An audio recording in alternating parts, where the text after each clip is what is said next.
Welcome back to Scissors and Scrubs. I'm Nichole. I'm Laura. It's starting to get warm out, Laura. Please God, thank you. The flowers are coming out. I was on a walk the other day and I almost took a picture and I was like, no, my hands are too cold. But there was like little I can see my the little in the sprigs coming out of the ground. I was like, oh. The irises are popping up my backyard. So when summer comes, what happens? What do we do? Go on vacation. Vacation's all I ever wanted. Vacation. Oh, the Go-Go's. Where did they go? That's what I want to know. I loved the Go-Go's. They're probably old. They are old, but I really enjoyed them. All right, so. We're going on vacation. Multiple times. Next week, though, to Quebec. Yes. I'm like, next week? Yes. In fact, every vacation I'm taking this year, Laura will be with me. Yes, I will. So I went to get my nails done, and they're like, so you and Laura, like, are you going on vacation? I'm like, yep. And Laura's coming to Spain. Oh, and where else? We're going to Austria. And Laura's coming to Austria. And I'm going to Quebec. And I'll be in Quebec with Laura. It's a little weird, but I enjoy it. I found somebody who enjoys the passion of vacation as much as we do.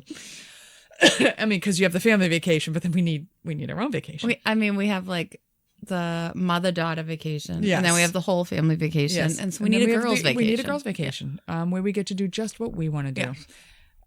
And my husband doesn't listen to the podcast, so I can add that when we go to Austria, we're going to the Eagle's Nest, which I couldn't be more excited about. And for those who don't know what it is, I know this is going to sound weird that I'm excited about it when I tell you what it is, but I'm a history buff. It is where Hitler's like vacation retreat was, and it's just beautiful where it is. And I'm wicked history buff, so I think it's just crazy. Yeah.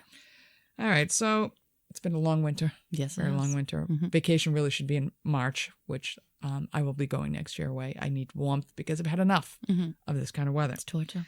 So most of us get to that point where we need a vacation. Mm-hmm. So according to Mayo Clinic, signs that you need a vacation, Laura, are the Sunday scaries. I have the Sunday scaries. I have it right now. I do too. And I'm not going backward to Tuesday. I'm already like, shit, another week. Do you feel sadness, dread, or anxiety on Sunday night? Yes, I do. It's called the Sunday Scaries. If Monday's mornings, well, we don't do mornings, but still, if Monday morning's approaching and you're already feeling overwhelmed, that's an indication that your brain could use some time off. I do need a Dr. vacation. Albers. Exhaustion. I am exhausted. Constantly. Yeah. Well, I didn't sleep last night because I had a few drinks. It may be counterintuitive, but doing repetitive, easy, or boring tasks can cause both physical and mental fatigue. Yeah. Not that our tasks are repetitive and boring. I feel like I say the same thing all day, every day. You say the same thing, but I did have quite a bit of excitement, but I am drained. Yes. My job has sucked the life out of me. Yes. Going through the motions takes a toll on your creativity too. Well, I don't need to be creative. Are you overwhelmed, Laura? Mm-hmm. Your to-do list has a to-do list. No. Everybody seems to need something from you. Yes. And even the little things feel like big things. If it's all too much to the point that you can't even anymore, as your kids would say, you're getting ready for vacation. Yeah. Indecisiveness. My only indecisiveness is where to go next. Think about how you react to big or small questions. Does the brain fog roll in? Do you shut down?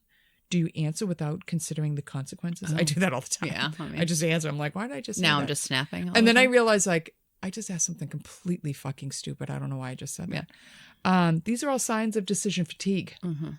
No, I'm just a numbnuts, which is one of the hallmarks of a burnout. I'm on the verge.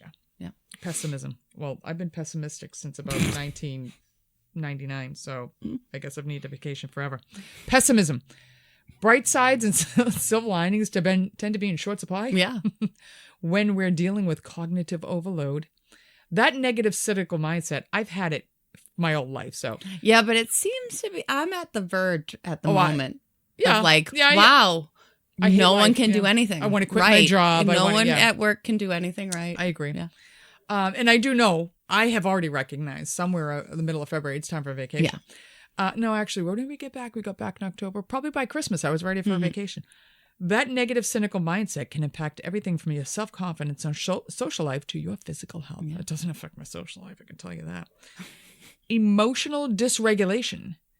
Take notice if you're mostly irritated, more easily irritated than usual, or your mood's switching on a dime. Well, is it menopause or is it I need a vacation? Right. Dr. Albert says that when our brain's aching for a break, we tend to be more reactive and have less control of our emotions. I think that's me all the time. Difficulty concentrating? Many of us struggle to focus under the best of circumstances. After all, life is full of distractions, Laura. Yes. But when you're dealing with cognitive overload, Dr. Albers says that it becomes even harder to prioritize and stay on task. I can see that. Well, he's got quite a lot of them. Lack of motivation. I have a lack of motivation all the time. I'm ready to retire now. I feel like I'm highly motivated. It depends on what it is. I'm highly motivated to go away. Yeah. I'm highly motivated to lay on the couch and watch Karen Reed 5 episodes on HBO, which was fantastic, though I didn't get enough details. We got to talk about Karen Reed because I have a different decision about her. Oh, no. What if somebody else hit him? What if one of the kids was drunk driving and they hit him? She hit him. What if he got hit by a plow? She hit him. I don't know. I'm still not convinced. What if he tapped the back of my car to get my attention? His injuries don't match the... We're going off topic, I know, but his injuries don't match I don't know. I think one of the other kids could have done it in a truck. All right. Sorry. Lack of motivation. No, did we talk about that? Have you started losing interest in things you usually enjoy? No, I never lose interest in what I enjoy. No. I've lost interest in my job. Does it feel like the work you're doing doesn't matter? Yes. Yep. Monotony can make even the best job feel meaningless. Mm-hmm. It's not monotony, I can tell you that. Avoidance. If I could call out sick 3 times a week, I would. You do like to avoid. I'm big into avoidance, but what did I say to somebody? I was doing something. I'm like, well, as usual, once the deadline is here, then I do my best work. Mm. And I don't know if it was writing these podcasts or it was something I was supposed to do. And I'm like, well, I'll do best when it's right here. When I'm making everyone else even in school, like in high school, college, I'd wait till the night before. I'd be up till 4 a.m. I wrote my best papers. All right. Avoidance. I love to avoid. Your report isn't done, but your kitchen, spotless. And yes, you have to make that call, but you just volunteered to drive a client to the airport and buy the cups for the holiday party. Avoiding important tasks is a common symptom of burnout. I've been burned out for years. Declining performance and efficiency. When you go too long without recharging, your speed, creativity, and productivity take a hit. And the result is poor quality. It's especially true if your routine is really rigid. I'm not really rigid. So those are all signs. You might need to go to Austria or Spain or Italy or Singapore. Or Quebec. And when you go on vacation, what are the things we like to enjoy and how would they help us, Laura? I like cheese. I could eat cheese so much I would never shit again. I love cheese. I don't keep it in my house because I would eat it. I have it in my house. I cannot because I will That's eat my it. snack. When I get hungry, I go for cheese, the cheese sticks wrapped in prosciutto. Can't get enough of that but shit. you'll have like one. No, I have 3. If I had cheese, I would just eat the whole block of cheese. Well, the wraps only come in 6, and that's my snack. I could eat the whole thing. I would just you give me a loaf of Italian bread. That's why I can't have it in my house. The crusty outside with the soft inside. Olives, cheese, and meats. Yeah. Sopressata, prosciutto, peppered hams. Yeah. I don't need nothing else. No. And a glass of wine. That's what I need. Yeah. I could, and maybe some grapes just to lighten it up a little bit. Wow. I could eat that all day long. I can't keep it in the house because I a love it little that olive much. oil spread with it. Go ahead. Yeah, well, you need a little something. You need a little little wiper. But everyone thinks it's so unhealthy, and I always say I lose weight on vacation. True. I say it every time. Well, we're also very busy on vacation. And all I do is eat. I can't eat a lot of things, but I can eat cheese, bread. I can drink. Yeah. And sweets. And I can have There chocolate. isn't one chemical you're allergic to. Not one chemical. Only all natural. Nerds, even Swedish fish. I can eat them all day. You can eat not one processed chemical that you're allergic to. Nope, nature will kill you, but not that shit. If I lived 100 years ago, I would have been long dead. You'd be dead. But cheese, wine, and chocolate, actually. All day long. And they can actually be good for you. Well, let's see. I'd like to know my benefits of cheese because it does bind me up. So cheese, as we know, is a dairy product. It comes in a million different textures, flavors, shapes, sizes, everything. It's produced by adding acid or bacteria to the milk of various animals and then aging or processing the solid parts of the milk. So they separate the liquid from the solid part. The nutrient content and the flavor of it obviously depends on how it's produced and which type of milk is used. So you get all different flavors, all different nutritional contents from each cheese. Some people are really concerned that cheese is high in fat, sodium, calories, but cheese is also an excellent source of protein, calcium, and other I have never once been concerned about the salt, fat, or any other content of cheese. No, I love cheese. But I've never thought of the health benefits of it. No, eating cheese may even aid weight loss and help prevent heart disease and osteoporosis. Is it the cheese that's in the prosciutto wrap cheese? Yes, that one. That one specifically. All right, so cheese. Health benefits of it. It supports bone health because it has dairy, calcium. Yeah. So especially in menopausal women. Oh, so I need to go home and have I eat cheese almost every meal. Yeah. So menopausal women and older men, because they're more likely to develop osteoporosis, which is like weaker bones. Eating cheese is a great source of calcium for you to have. As you know, I won't have eggs without cheese, as we found out in Paris. Yeah, we did find that out. You don't understand that, but I have to have cheese with my eggs. Yeah, I don't understand that. Research has also found that cheese consumption is linked to a lower risk of heart disease and death from heart disease. The study didn't specify specific types of cheese. When selecting cheese with heart health in mind, the American Heart Association advises eating low-fat or fat-free dairy to limit saturated fat and sodium intake, since high saturated fat and sodium intake can increase your risk. I don't enjoy low-fat cheese. But I'm saying, if you have bad heart, you can still eat cheese. Fortunately, it's actually good for you, but it just has to be like... At my last physical, my doctor told me I could bathe in buttercream if I wanted to. So don't worry about it. I'm eating high-fat cheeses. It also supports gut health. Ooh. Some cheeses have probiotics. Probiotics are living tiny organisms found in some foods. When you eat cheese, probiotics reach your gut. Probiotics are good for your gut health because they help digestion, protect against harmful microorganisms, and provide nutrients. So it's good for your stomach, contrary to popular belief. Well, it does make me bind up, though. But it's working everything. Maybe it's the amount I eat, too. And it might be the wrong ones. Yeah, that's true. It maintains dental health. Eating cheese may decrease tooth decay. A study showed that eating 25 grams of the Italian Grana Padano variety of cheese can reduce bacteria that causes tooth decay. I don't know what kind of cheese that is, but I'm all willing to try it. Yeah. This may be because the cheese helps create a better makeup of microorganisms in your mouth. Ooh. Mm-hmm. It may help manage your weight, like I said. Mm-hmm. It may support muscle gain, which also helps manage your weight. Cheese contains a good amount of protein and other nutrients that help build muscle. There's been multiple studies on this, but eating cheese concentrate equivalent to 30 grams of protein after exercise increases muscle protein synthesis and recovery. However, you'd need to eat almost 100 grams to over 200 grams of cheese to get the 30 grams of protein. I could do that. It's not cost effective or doable for many people, but having the cheese at the end of your workout still gives you some protein. Yeah. And you should consider choosing high-protein cheeses such as Parmesan, Romano, Gruyere, Swiss, and Edam, which I don't know what that is. When I was a kid, my mother would go to like the Italian market and she'd get a hunk of Romano cheese and have them grate it. Mm-hmm. And then they would always be like bigger chunks, and I would go through and like pick all the. I like the cheese, the Parmesan cheese or the Romano that stings when you eat it because it's so sharp. Yes, the bite on it. Yeah, it goes up your nose and stings. It's my favorite. So good. Cheese also contains vitamins such as A, K2, B2, B9, and B12, and minerals like calcium, phosphorus, magnesium, and sodium.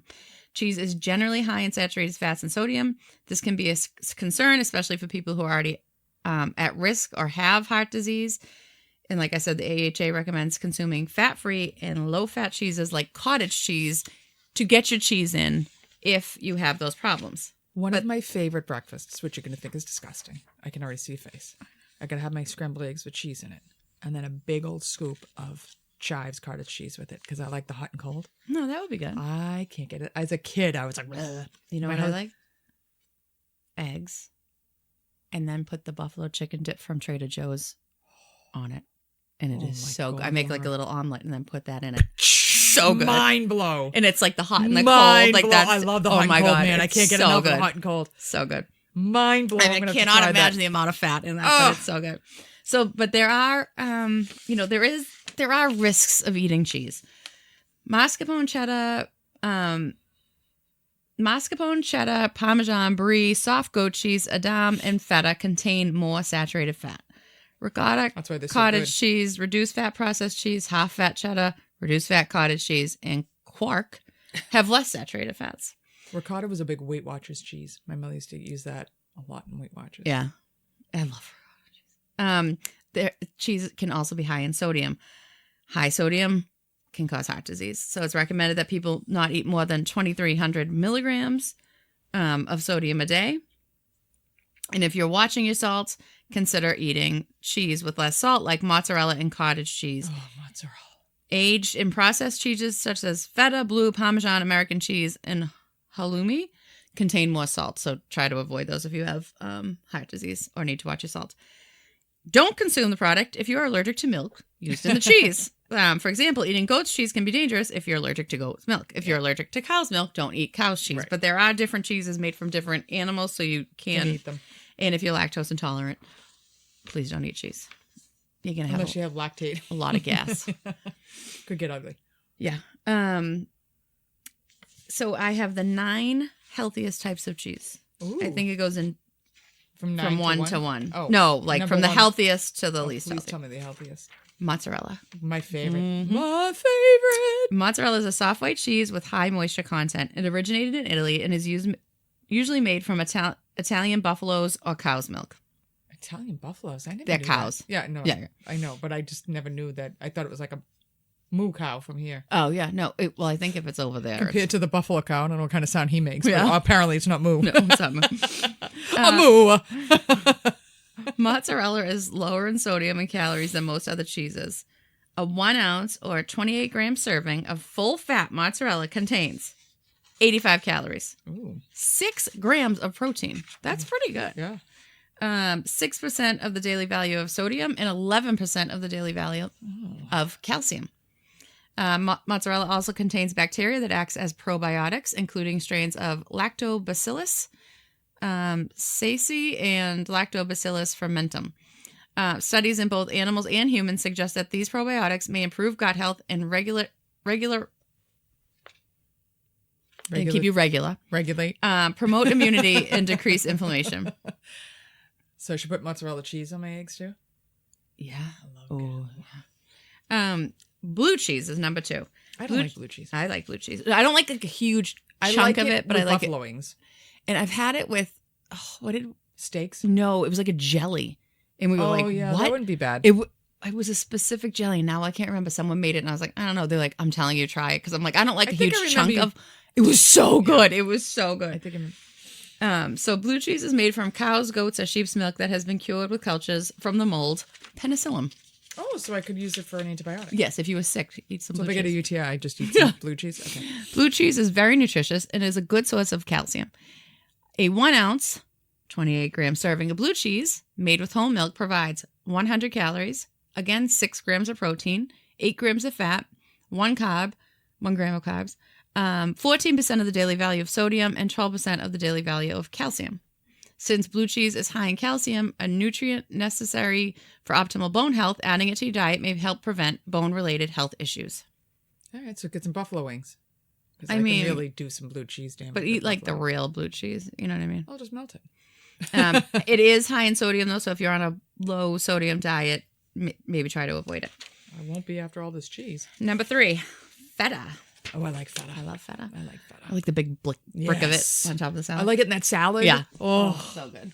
Feta is a soft, salty. That's why I like it salty. Feta is a soft, salty white cheese originally from Greece. It's typically made from sheep's or goat's milk. Did you know that? I did not know that. If you have a different I might take like on that. that, Must be the cheese. Well, I enjoy it. I know. And I think Teasing that's you. why as a kid I avoided it all the time because I thought it was goat's milk and somebody's like, no, it's not. It's, no, it's Clearly maybe they're sheep's. Somebody lied to me. Sheep's milk gives feta a tangy and sharp taste, while goat's milk feta is milder.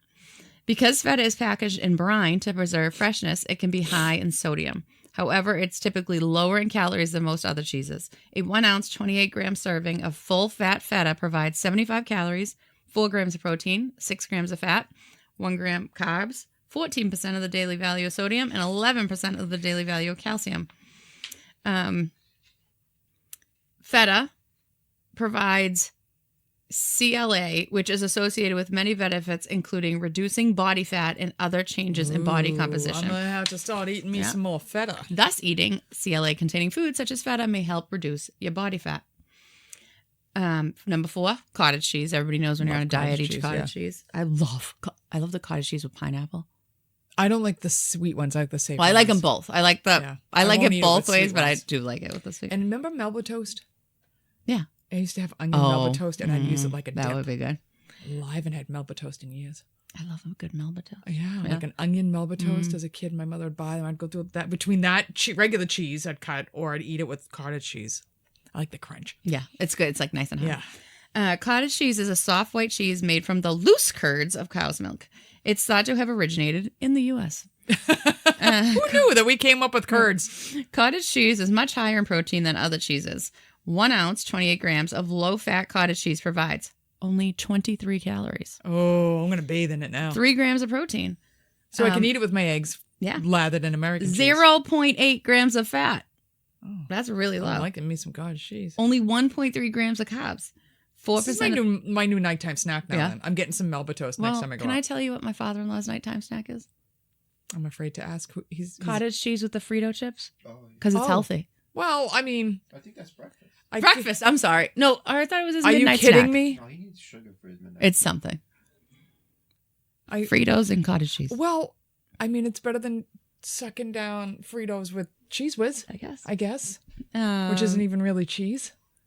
Since cottage cheese is high in protein and low in calories, it is often recommended for weight loss, as we said. Cheese. They used to have roasted onion and chives. I can't find that one anymore. It was delish. Number 5, ricotta. Oh, I love ricotta cheese. Ricotta is an Italian cheese made from the watery parts of the milk of cows, goats, sheep, or Italian water buffalo that are left over from making other cheeses. So it's kind of like a throwaway. Mm-hmm. Ricotta has a creamy texture and is often described as a lighter version of cottage cheese. I mean, we just left Easter, Laura, where there's a lovely ricotta pie. Has my name on it. Who doesn't love a good ricotta pie? A little lemony flavor into it. Hey, Sam, I'm going to eat that for you, Sam Marinelli. A 1 ounce, 28 gram serving of whole milk ricotta contains 42 calories, 2 grams of protein, 2.9 grams of fat, 2 grams of carbs, 1.4% of the daily value of sodium, and 4.5% of the daily value of calcium.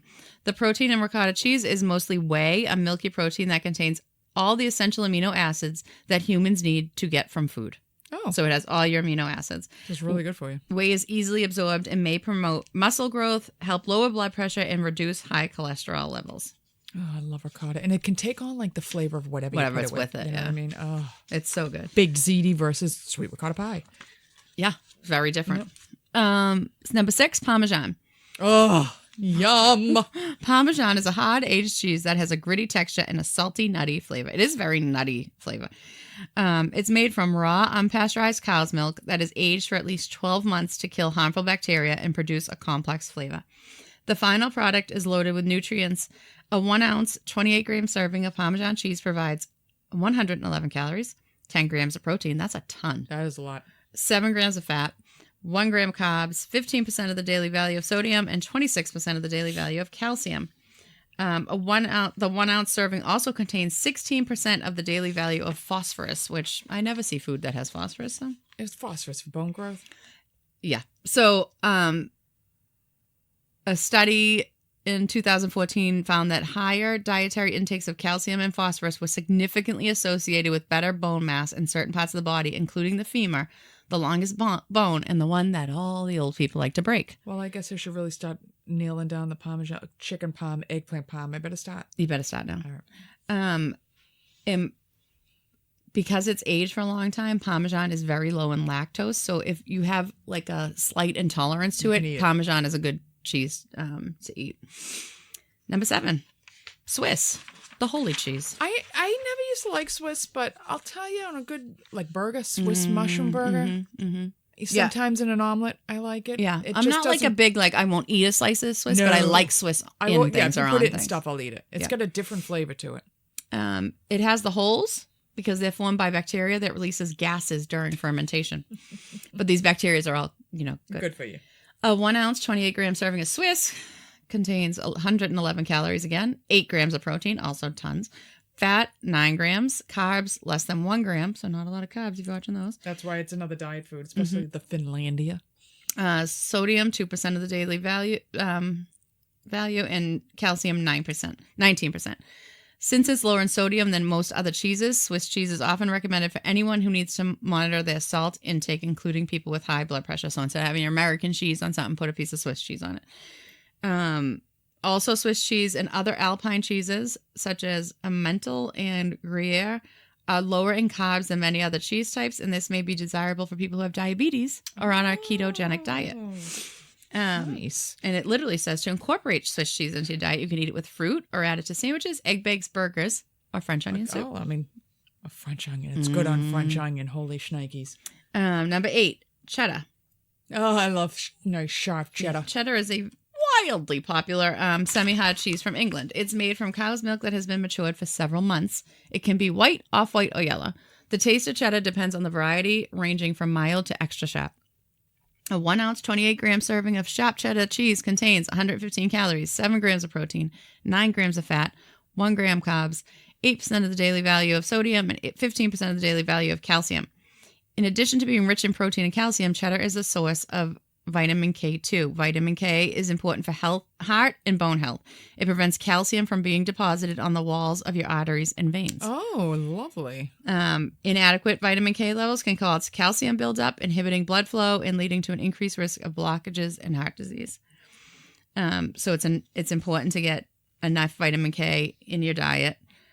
And because vitamin K2 found in animal foods is better absorbed than K1, which is found in plants, K2 may be especially important for preventing heart disease. Another favorite breakfast is 2 slices of Italian bread, a couple of slices of sharp cheddar. That's all I need. Well, just bread and cheese. It's bread and cheese. It's all you need. Cheese, but toasted with butter. And the last one? Please tell me it's sharp provolone. It's goat cheese. Oh, I love goat cheese. I want to love it. I love it. And I want to love truffles. The smell of them immediately makes me gag. I love goat cheese. And I know the moment it's in something, it's got goat cheese. Love it. I know I want to love it, but I don't. Goat cheese is a tangy, soft cheese made from goat's milk. It's available, like, you can do a spreadable log. You can do crumbles. Like, there's a thing that looks like brie. I really don't care how you can give it to me, Laura. I'm just saying there's a bunch of ways you can have it. Goat's cheese is highly nutritious. With 1 ounce, 28 gram serving, providing 75 calories, 5 grams of protein, 6 grams of fat, 0 carbs, 6% of the daily value of sodium, and 3% of the daily value of calcium. Goat's milk has more medium-chain fatty acids than cow's milk, and these types of fat are rapidly absorbed in your body and less likely to be stored as fat. I often substitute feta for goat cheese, which is goat cheese substitute for goat cheese.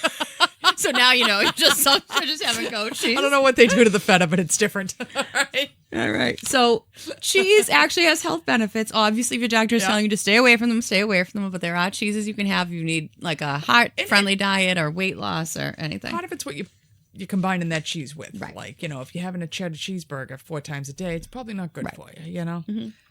Well, to go with that cheese, I'm going to cover vate chocolate. I love a good chocolate. We're going to go with a little history lesson on chocolate first. Okay. Which is going to be difficult because I never know if it's the cacao bean or the cocoa bean. So I think it's cacao. I think it's when cacao, I was in, but I feel stupid saying that. I know. When I was in the Azores, because they have that thing, they were saying cacao. All right. But then when it becomes powder, it becomes cocoa. I know. Oh, and when we were in Amsterdam, they said cacao. Yeah, and I feel like an idiot when I say that. Cacao. All right. I feel like a bird. Okay. So chocolate first arrived on the scene, Laura, 4,000 years ago in Mexico. Oh, so good. The Olmec took the cacao plant and turned it into chocolate. They used it during rituals and as medicine. Now, remember, this is just the coca bean. Or the cacao bean. Cacao. All right. Centuries later, the Mayans praised chocolate as a drink of the gods. It is a drink of the gods. I agree with all of these things. Not the way they're drinking it. Okay. All right. The Mayans, god chocolate, was roasted. They took the cacao beans, they roasted the seeds, mixed it with chilies, water, and cornmeal. And they called it chocolate, which meant bitter drink. Oh, I bet Or that was bitter really water. better. Okay. Yeah. By the 15th century, the Aztecs used cacao beans as money. They Ooh. believed chocolate was a gift from the gods, which it really was. I literally agree with all these people. I agree, but it's with all not these going to people. be till the Europeans get a hold of this shit Fine. that they're going to perfect it the way we want it. Fine. All right? Maybe it's because we're of European descent. Excuse me. Okay. They used it as a refreshing beverage, an aphrodisiac. Let me tell you what, you give me some chocolate syrup and ice cream, you can start talking to me however you want. All right? Or that chocolate that we had in Belgium on that goddamn waffle. Oh, it was like the most perfect chocolate If in the my world. husband put that all over his body, he'd have luck because that shit was delicious. All right. Anyway, I digress. Text me, Brian. Go to Belgium and get. Right, go to Belgium now. We split this waffle with the chocolate. That was a stupid I decision. severely regretted it because I wanted to lick the paper. I almost licked it No, off. you have. No, it's all right. You have. And I'm No, like, it's all right. I almost ran down that truck to get more. It was the best chocolate I've ever had in my life. All right. Anyway. So good. Excuse me. Still getting over that cold. Lovely. Okay. So it was an aphrodisiac. Yeah. Or it was to prepare for war. I would fight for chocolate.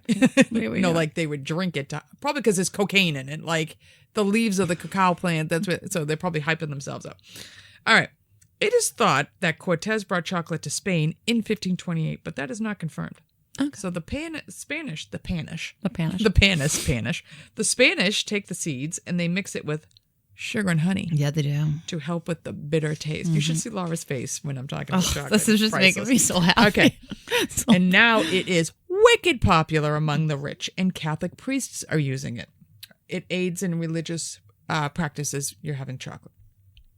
I mean, I could get behind. Yeah, instead of wine at the altar, get us some chocolate sauce. It'd be amazing. The Spanish kept chocolate a secret for a long time, for about 100 years. But the French get a hold of it. Ooh. And we know when the French get a hold of anything, they fucking perfect the shit out of it. Okay, so King Louis XIII marries a Spanish princess, Anne of Austria. Now, why she's Anne of Austria and she's the daughter of the King of Spain, that doesn't make any sense. Yeah, but to me. it's like Catherine, like was of they're Aragon, from yeah. Spain, but then So she takes chocolate to the royal courts of France, and French just ran with it. So if France is going to have it, the English are going to have it because they have to fight for everything. And the English stopped making chocolate houses, and I don't mean like little chocolate houses that you would eat. Like they would have a house where they make chocolate. These chocolate houses spread through Europe. Many nations are so into the chocolate, they're setting up cacao plantations close to the equator. So that's probably how the Azores ended up with the Portuguese having cacao plants and stuff. 1828, you have the invention of the chocolate press, which revolutionizes chocolate making. God bless that. This genius. machine squeezes the butter from the cacao bean and leaves you with cocoa powder. Yeah. Now you take the cocoa powder and you mix it with whatever the hell you feel like mixing it with, and add liquids to pour it into molds, and voila! Chocolate bars are made. Oh, God, that's so good. When we went to Amsterdam, they let us off the bus, and across the street was a chocolate factory. Oh, my God. Holy shit. The smell of it. It was fantastic. The smell of it. And they took us, so they still have those active windmills. They were like 200-year-old windmills. Obviously, these windmills weren't just to look cute for people with wooden shoes. They did things. And like one windmill ground in paints. They made powders for paints. And one windmill took the cacao beans and made cocoa butter. And they showed you the butter. They showed it was the whole thing. The plant, the nut. So that's how I think they were still the biggest producer of cocoa powder or something. It was something like that.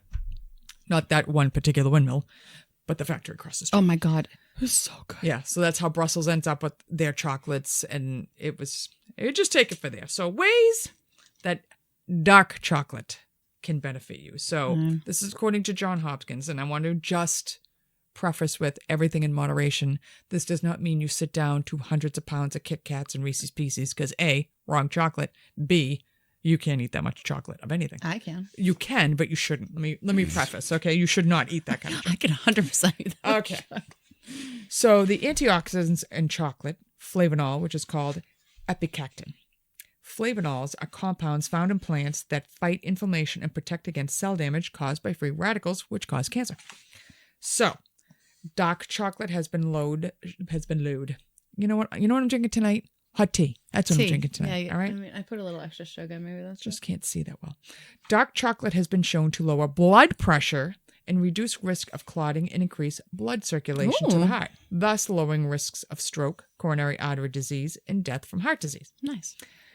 The flavonoids, or epicactin, protects cells, makes them stronger, and supports the process that helps the body to use insulin better, which may help combat diabetes. See, I've been on the right track See? all these years, guys. I don't know if the chocolate you're eating I eat all is, kinds of chocolate. the way it should be, Laura. I eat all I kinds don't of know chocolate. if Reese's peanut butter cups are what we're talking about. Well, Okay, it improves brain function. It helps with better reaction time, visual spatial awareness, and stronger memory.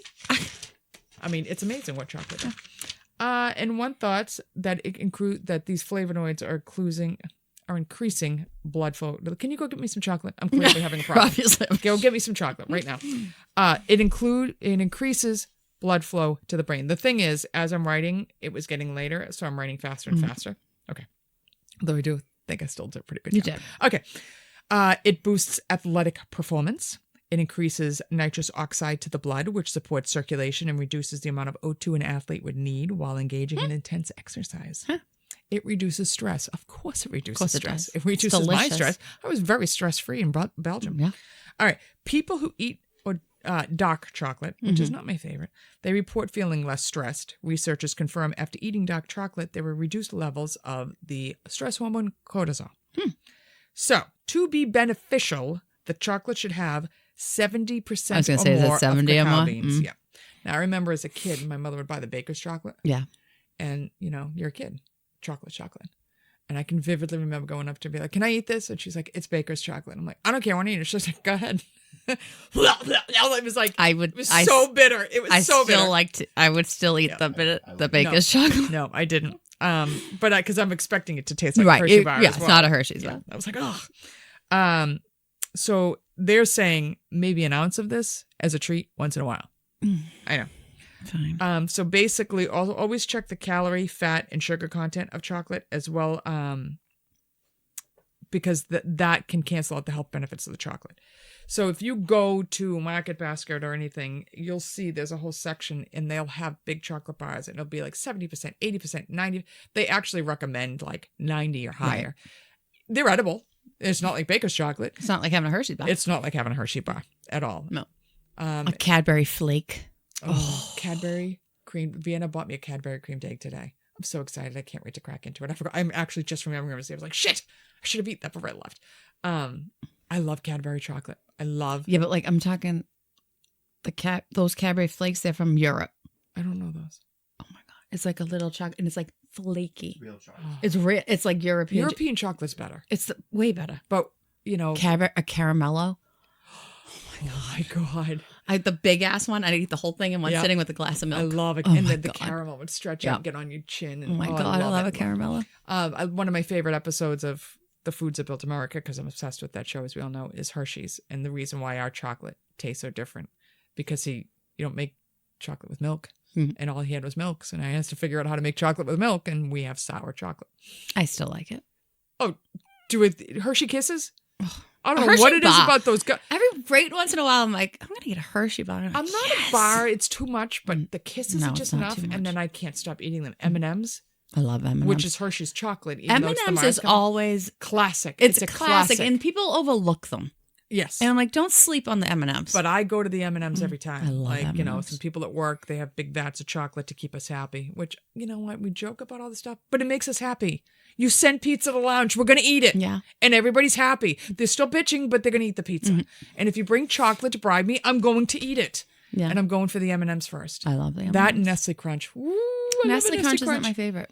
I love it. You know what love I it. love? I love a squaw bar. Is that marshmallow? No. A squaw bar has that toffee in the middle, wicked hard, and it crap. Oh, Yeah. so good. I love Yeah, a I squaw love a good bar. toffee. Love a good toffee. But it's Heath chocolate Bar. on the outside. Heath Bar's got the toffee. Yeah. All right, so we Anyways. could obviously spend the rest of the episode talking about chocolate, but we've got to move on to wine. We got to talk about wine. Got to move on 'cause to this is what wine. really makes us happy. Yes. So we all know wine is an alcoholic beverage. Yes, which is delicious. Yeah. Again, and- everything in moderation. Yes, everything in moderation. So according to the NIAAA, past research might have overestimated the benefits of moderate drinking. And current research indicates that even low levels of drinking have added risks. Though wine has been associated with health benefits, it should not be mistaken for a health drink. I'm just putting this out there. Shit. So I can't replace the Gatorade with Riesling? No. And so, though drinking wine has shown health benefits, if you don't currently drink, don't start drinking to get for the health benefits. Yes. But if you're currently taking 7 vodka tonics a night, maybe reduce down to a glass of wine. Yes. So potential benefits of drinking wine. It's rich. It a specific type of wine? So I'll go over the 4 healthiest types of wine, and those go in order. But wine is rich in antioxidants. I'll say, and red wine is healthier, and we'll get into that. Right. But wine is one of the most antioxidant-filled beverage you can drink. They're compounds that prevent cellular damage caused by inflammation and oxidative stress. Oxidative stress is a condition caused by an imbalance between antioxidants and unstable molecules called free radicals, which can damage your cells. Damn free radicals. Yep. Free radical or die. Grapes have high levels of polyphenols, which are antioxidants that have been shown to reduce oxidative stress and inflammation. Because red wine grapes are higher in antioxidants than white grape varieties, drinking red wine may increase your blood antioxidant levels to a greater extent than drinking white. In one study in 2023, a meta-analysis concluded that moderate amounts of red wine in the context of a Mediterranean diet, which is like the healthiest diet you can eat. And I could eat that all day long. Showed beneficial effects on the oxidative status of healthy subjects due to the increased expression of antioxidant enzymes. Higher antioxidant status is associated with a decreased risk of disease. So when you are stressed and you have high levels of inflammation, that leads to glass of wine.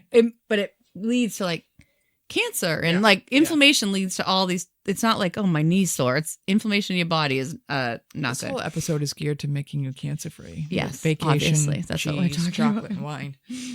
And like we were saying, they're talking about the inflammation in that way, but then there's also regular inflammation.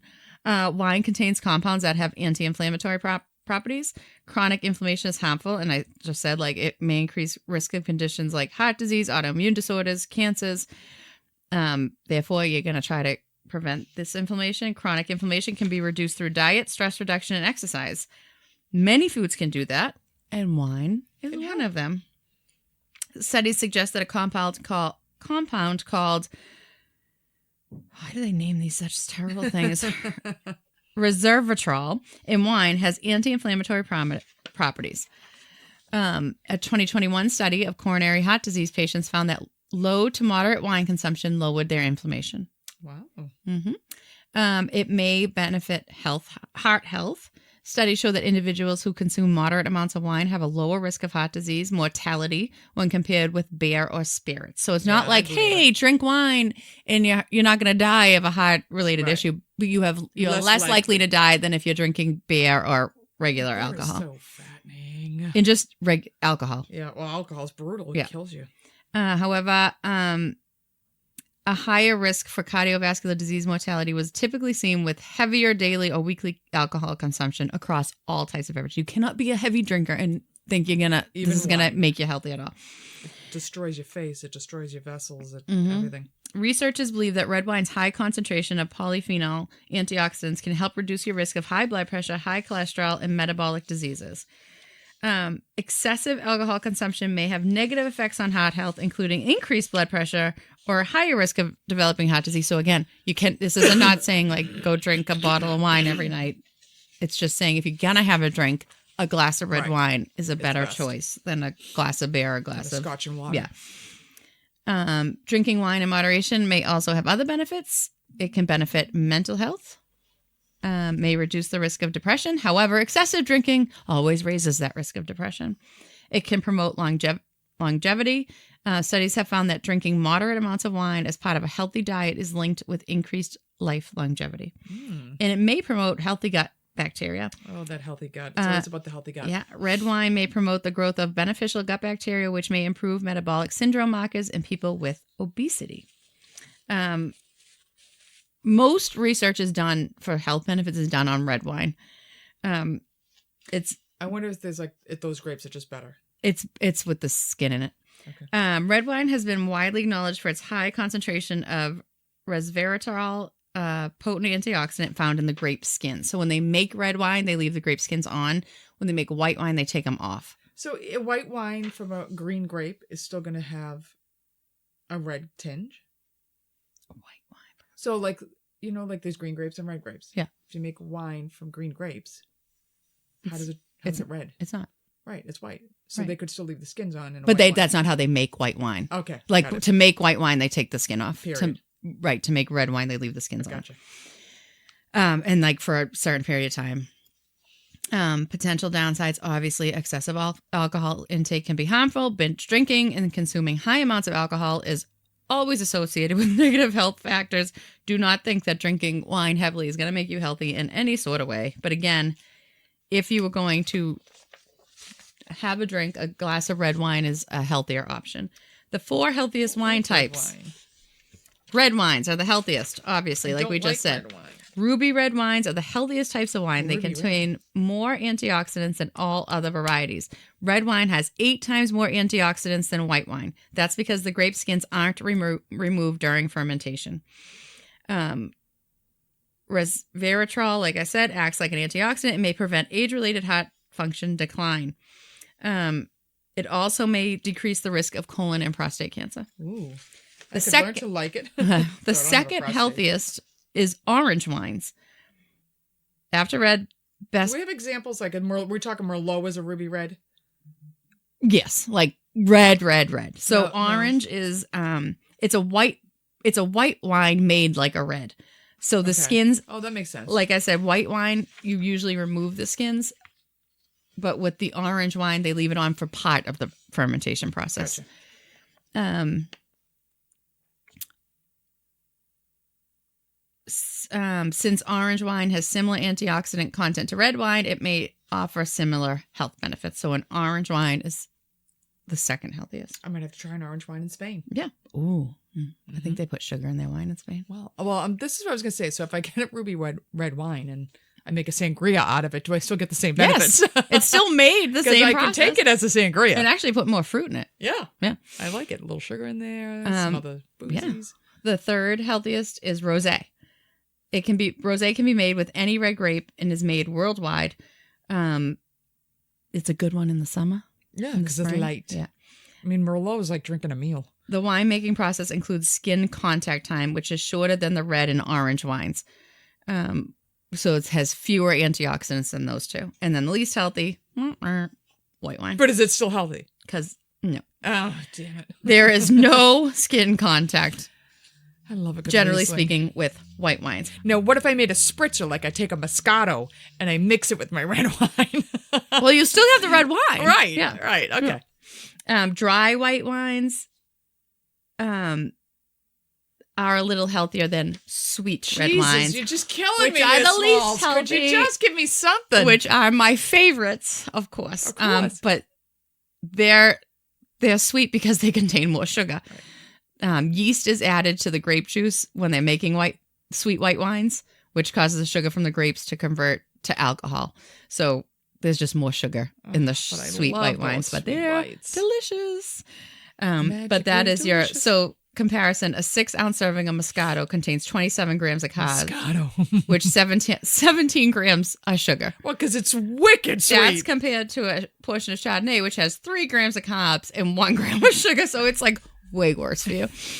So if you're gonna try, so you're saying go with a nice red. Go with a nice red if you can. And one have glass it with once a a side week. of like ricotta. Yes. Right. Maybe a little chocolate at the end. 70%. Yeah. And dark. Some bread. Yeah. Sounds like a meal to me. I think it sounds like a great meal to me. Yeah. Well, hopefully in a week we will be sitting at the Chateau Lafrenique having a lovely chicoots. Maybe I'll try a red. I will not be drinking red. I will still be drinking white unless it's a sangria. I mean, if it was August, it would definitely, think about what we're going to be drinking in Spain. Oh, God. That's all I'm going to say. Yeah. That's all I'm going to say. Yeah. Can't wait. So there's another episode for the books. We will see you on the flip side. Oh, I got all my information today from Healthline. I got mine from like the Museum of Chocolate History or something. Nice. I completely forgot to say that. Yeah. So when you're listening to us next, sit back with a lovely red wine. A little Chakut pour. A little Chakut plate with some nice cheeses on it. And they do put some dark chocolate on some They charcuterie do. So boards. you get a nice 70% or higher dark chocolate, Yep. and you will live forever. Yeah, perfect. We'll see you soon. Summer's coming. We're a world-renowned series, which we don't have one idea for. So if you want to be a part of the world-renowned summer series, by all means, write in. We should have saved the Spanish Inquisition for the summer. Oh, I'm sure we can come something else from Okay. Spain. All right. Bye. I'm sure they're those Europeans. All right. We'll see you soon. Bye. Like, subscribe, rate, and review the Scissors and Scrubs podcast on whatever podcast app you listen to us on. Follow us on Twitter, Facebook, and Instagram at Scissors and Scrubs. And email us any of your stories or thoughts to scissorsandscrubs@gmail.com.